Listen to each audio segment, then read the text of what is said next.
Meus queridos investidores, vamos lá, vamos falar sobre fundos imobiliários, tema da capa que você viu, que não é outro tema do vídeo. Não espere que seu fundo tenha valorização da cota, beleza? Se você está investindo em fundos imobiliários, achando que a ação small cap, comprar por R$5, ela bateu R$80, você ir lá e vender e ganhar lucro, tá mais ou menos errado isso aí, tá? Por isso que eu vejo muita gente desesperada. Nossa, meu fundo caiu, eu tô perdendo dinheiro. Investir em fundos imobiliários faz a gente perder dinheiro, é melhor colocar na renda fixa. Calma lá.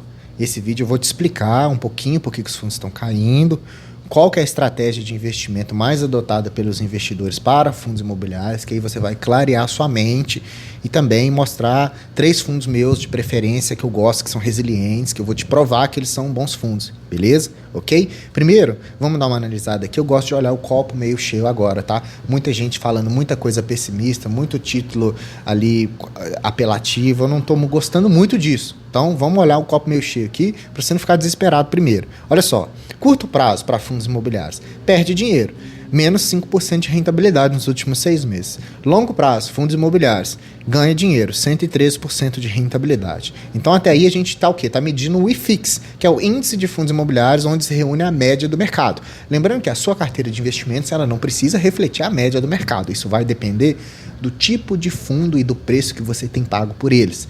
Então, veja. Primeiro ponto, se você tem bons ativos, bons fundos imobiliários, eles estão sendo negociados baratos, é uma oportunidade você ter uma rentabilidade positiva quando todo mundo se arrepender de ter vendido os fundos imobiliários, começar a comprar tudo de novo, aí você vai conseguir ver os seus investimentos rendendo. Lembre-se, fundos imobiliários são para rendimento mensal, é aquele aluguel que você está pagando ali, beleza? Olha só, por que está acontecendo tudo isso? Quando a gente olha aqui no longo prazo, dos últimos 12 meses, o fluxo de mercado tem estado mais pessimistas. As pessoas estão saindo dos investimentos de renda variável, colocando em renda fixa. Olha só, a gente pode ver a grande atratividade da renda fixa, onde faz o investidor vender tudo de fundo imobiliário e jogar no Tesouro IPCA mais 2029, porque ele paga IPCA mais 6,7. O nosso IPCA hoje está 4 e alguma coisa, mais 6,7 vai lá para quase 12%. Então o cara prefere ganhar 12% a longo prazo em renda fixa do que ficar comprando fundo imobiliário e ver as cotas caindo, apesar dele estar recebendo os dividendos, coisa que não faz muito sentido, né? Dá para ter tudo numa carteira de investimentos muito bem consolidada. A gente tem também Tesouro Selic performando positivamente. E esse PCA mais agressivo está acontecendo por quê?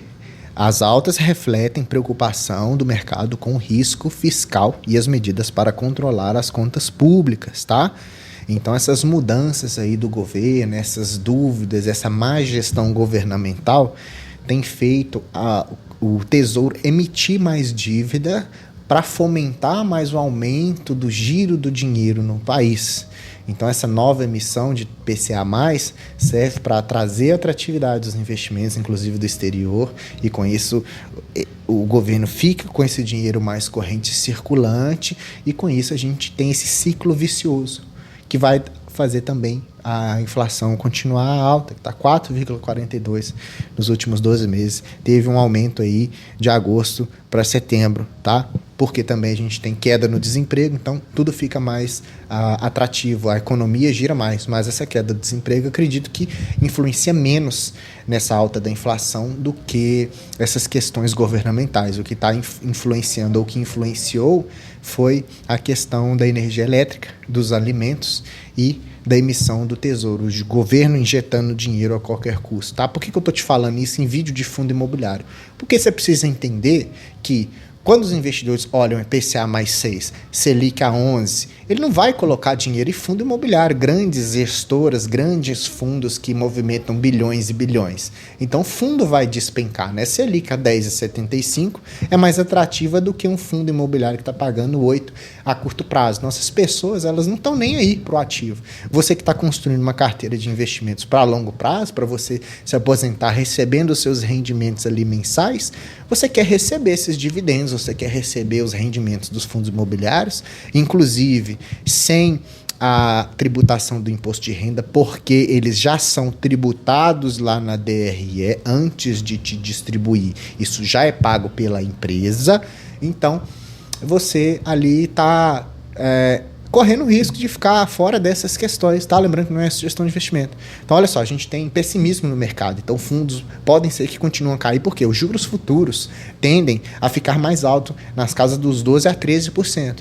Então, o mercado, ele olha para daqui a 3, 4 anos, ele vê esses juros futuros subindo, ele joga aqui no IPCA e não quer nem saber de renda variável. Então, por isso que os fundos têm caído. Então, como é que fica, então, esses fundos? A gente percebe uma variação negativa no longo prazo, entre alta da Selic também e queda nos fundos imobiliários. Quando a Selic está lá embaixo, os fundos imobiliários sobem, porque aí o que eles fazem? Eles tiram dinheiro do IPCA, tiram o dinheiro da Selic, começam a aportar em fundos imobiliários. Aí você que já está com as suas cotas compradas, já está com a sua carteira já pronta, você vai ver sua rentabilidade subir. Agora, se você ficou com medo, ficou muito pessimismo, não quis entrar e quer entrar no momento onde todo mundo já comprou, você vai pagar caro pelo ativo. Aí da próxima vez que esse ciclo acontecer de novo, porque isso é cíclico, você vai incorrer na queda da rentabilidade. Você vai ficar triste ao invés de ter ficado feliz. Tá? Por isso que é importante que você escute toda essa ladainha que eu estou te contando. Isso é importante que você saiba, tá? Ciclos de mercado, é importante que você saiba. Tá, Gustavo, como que você sabe, então, que esses fundos imobiliários renderam alguma coisa? Eu posso pegar alguns aqui para você. Olha só, Messa da rentabilidade nos últimos 5 anos. MXRF ganhou do CDI, ganhou do IPCA+, ganhou do Ibovespa e ganhou do IFIX, por exemplo, né? Que é um fundo ali que todo mundo tem, mas ninguém liga muito. Ele venceu. Se a gente pega um gráfico aqui fornecido pela Genial, a gente percebe que os IFIs batem IPCA mais 6 desde janeiro de 2019. Então a gente tem alta rentabilidade em alguns deles, baixa rentabilidade em algum deles ali, rendendo até CDI, 100% do CDI, né? A gente vê que os fundos mais rentáveis, sei lá, o MXRF tá ali, o BCIA tá ali, o BTLG tá ali, a HGRU tá ali, a HGLG também. Tem vídeos de fundos imobiliários específicos aqui no canal para você que está começando. Tem uma playlist só de análise de fundos imobiliários, tá? De todos os tipos, beleza? Toda semana tem vídeo de fundo imobiliário aqui, tá? Na minha carteira, por exemplo, olha só, eu tenho vários fundos imobiliários e eu tenho mais fundos hoje de tijolo do que fundos de papel, então eu estou focado aqui na logística, nos fundos híbridos, nos CRIs também, um pouquinho de fundo de papel, lajes corporativas eu também gosto, tenho um pouquinho de Fiagro e eu estou melhorando a minha posição no shopping, tá? Então o que eu tenho desses fundos aqui, que eu gosto bastante, é BTLG, KNCR, PVBI, HSLG, FATN, HSML, MXRF, KNCA, RZAT e RZAG. Tem muitos fundos aqui que são batidos no mercado. Ninguém fica, que graça que tem investir em BTLG, que graça que tem o HSML, MXRF, mas não é para ter graça, não é para ter emoção, tá? Fundos imobiliários é para ele ter dividendo constante, você pegar esse dividendo e comprar mais, ou comprar outros ativos, ou comprar um picolé ali na esquina, tá? Não é para você ficar com emoção, igual a ação de small cap, por exemplo, que pode ter um crescimento patrimonial muito maior. Então, por isso que eu disse que os fundos imobiliários não é para você ter esse crescimento de cota, não é para comprar 50 e ele está custando 150. Isso acontece? Acontece. Aconteceu absurdamente com a HTMX, mas não é comum, não é uma estratégia vigente. Tá? A gente não tem capacidade suficiente para fazer isso, pelo menos eu, e eu não gosto muito, né? Então tem todos esses fundos e olha só, minha carteira está performando negativamente, né? Quase todos os fundos ali de forma bastante negativa, e é uma oportunidade de investimento para mim, tá? Para mim é teste de investimento de fazer mais aportes ali, de balancear na minha carteira, que inclusive esse mês eu comprei só fundo imobiliário, nem comprei ações, tá? Para realmente aproveitar esses preços aqui, porque eu acredito nesses fundos, que eu estudo ele todos os meses, eu leio o relatório de cada um deles, eu sei o histórico de cada um, tá? Posso te dar um exemplo aqui, vou te dar 3 fundos que tem na minha carteira que bateram o mercado, que eu vou te mostrar. Olha só, primeiro o PVBI de laje corporativa, ninguém gosta muito, mas veja, qualidade incrível dos imóveis. Você está ali na região da Faria Lima de São Paulo, onde você consegue os melhores inquilinos, são os imóveis mais caros que tem. Olha só, os inquilinos AAA, 80% desses 7 imóveis são inquilinos AAA. O que é isso? São inquilinos que têm um rating muito bom de crédito, né? Eu tenho o restante também AA. Não tem inquilino muito duvidoso nesse fundo, né? Então eu tenho imóveis de excelentíssima qualidade, e eu tenho inquilinos interessantes, né? Tenho diversificação também entre esses inquilinos, né? Setor de saúde, instituição financeira, eu tenho ali a parte de renda mínima garantida que agora esses fundos estão conseguindo ter, gestora de recursos, né? Então tenho muito bons fundos e eu tenho também diversificação de tipos de contrato, né? IGPM, INCC, IPC-FIP, então tem esses indexadores mais interessantes também que ajudam a diversificar. Então, só para você ter uma ideia, trago só um aqui para você ver um desses imóveis que ele comprou no ano passado, veja, um imóvel de excelentíssima qualidade, uma área bruta locável interessante, é um fundo ali que vem, é um imóvel que vem crescendo cada vez mais. Então, assim, são fundos normais, não são fundos ali que tem nada acontecendo com problemas, inquilinos e nada. Não estou gostando muito disso na minha carteira pessoal. Quer outro fundo interessante, sem ser de laje corporativo, porque laje é meio complicadinho por causa da questão da vacância, home office, essa briga, né? Ainda vai gerar isso uns bons anos ainda. Pega a logística, por exemplo, BTLG. BTLG da BTG Pactual, olha só o BTLG. Ele tem ali a estratégia do Last Mile, onde são imóveis, na maioria da sua carteira, perto do grande centro de São Paulo. Para quê? Para facilitar a logística. E toda grande empresa quer um galpão ali, quer um pedaço desse galpão numa grande área de São Paulo. Então, essa concorrência permite um contrato ali, ó, bastante corrente, tá?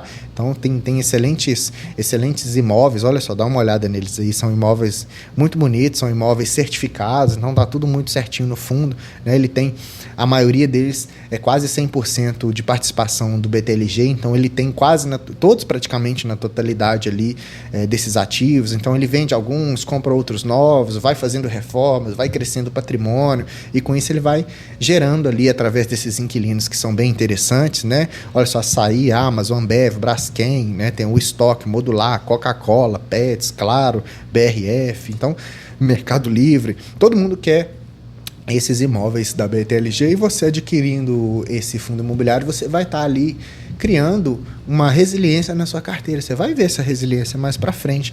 Então você não quer laje, não quer logística. Tá, então traga o shopping, por exemplo. HSML é um exemplo de fundo que você pode estudar aí na sua carteira, né? Tá diversificando os seus shoppings pelo Brasil. A gente tem ali 7 shoppings também na sua totalidade, né? Aí ele tem uma grande participação dentre eles. Então ele vem reformando esses shoppings, ele vem adquirindo, vem fazendo contratos com novas lojas para poder melhorar um fluxo de pessoas, melhorar a renda dos aluguéis, e com isso todos os meses você recebe, né? Ele tem uma taxa de ocupação muito alta, 95%. Ele tem uma inadimplência bastante controlada, né? E veja, quando a gente fecha só esses 3 básicos que eu tenho na minha carteira, vamos fazer um parêntese grande aqui. Eu não quero que você saia comprando esses fundos. Eu não quero que você copie os fundos que estão na minha carteira e replique na sua. Talvez isso possa dar errado, porque eu tenho um perfil muito particular de investimentos. Eu quero que você pegue a sua carteira de investimentos e analise os fundos que você tem. Quais são as qualidades dos imóveis, dos inquilinos, dos ativos, dos contratos, dos dividendos. Olha tudo isso com carinho, que você vai ver se é ou não o momento de investir nesse fundo, ou se você desfaz dele e compra outro. Olha só um ponto importante, que eu gosto muito dos fundos imobiliários, que eram para ser assim todos. Aumento dos dividendos com o passar do ano, pessoal. PVBI aumentando dividendos anualmente, BTLG aumentando dividendos anualmente, HSML aumentando dividendos anualmente. Então, tudo isso ajuda naquela rentabilidade que eu te falei lá do início, que é, mesmo com a cota em desvalorização, mesmo todo mundo batendo no fundo, ele vai pagando dividendos e ninguém está vendo. Vai aumentando os dividendos e ninguém está vendo. Na hora que você assusta, opa, sua carteira está com dividendos crescentes também, entendeu? Então essa é a ideia da filosofia. Eu preciso que você abra sua mente para esse sentido, tá? Olha só, todos esses fundos venceram um IFIX, pessoal, né? O BTLG, o PVBI, o HSML. Então isso mostra que, mesmo com a rentabilidade volátil, que é o se esperar de renda variável, quando a gente reúne a distribuição de dividendos crescentes de forma resiliente, você consegue uma carteira de dividendos muito projetiva, uma carteira de renda passiva muito projetiva. Mais uma vez, estude o ativo que você tem, veja os imóveis que você tem, veja a construção teórica da sua carteira de fundos imobiliários, que você vai se sentir mais confiante para isso. Por isso que eu disse que não é para esperar com que os fundos imobiliários tenham uma rentabilidade na valorização da cota, como a gente vê nas ações. São outra classe de ativo, pessoal, tá? E veja, fundos imobiliários são investimentos para longuíssimo prazo, mais de 10 anos, tá? Então a gente está com um olhar muito curto prazista ainda. Isso deve sair da sua mente, beleza? Se você quiser ser um investidor bom, tá? Se você quiser tirar esse sentimento de perder dinheiro, veja isso como uma oportunidade. Mais uma vez, se o fundo for bom, nós estamos cheios de fundos imobiliários ruins na Bolsa de Valores sendo negociado todos os dias. Então essa é a filosofia que eu quero passar para vocês. Eu espero que, honestamente, eu tenha conseguido ali atingir você de uma maneira positiva, tá? Se você gostou desse vídeo, aprendeu, deixa like pra mim, se inscreva no canal se você não é inscrito, ative o sininho, tem vídeo todo dia, cada dia um tema diferente, tem vídeo de análise de fundo imobiliário, fique esperto aqui no canal, você vai receber a notificação aí do fundo que você está esperando que eu faça essa análise. Não tem? Deixa no comentário, analisa pra mim fundo tal, vou colocar na lista aqui, igual eu tô colocando nesse mês, tá bastante requisitado, então eu tô fazendo vídeo igual um doido aqui com as suas análises que vocês querem, tá? Aqui, mais um dia, vocês assistiram o canal do Investidor Classe Média. Eu sou o Gustavo, te vejo no próximo vídeo, então, até mais.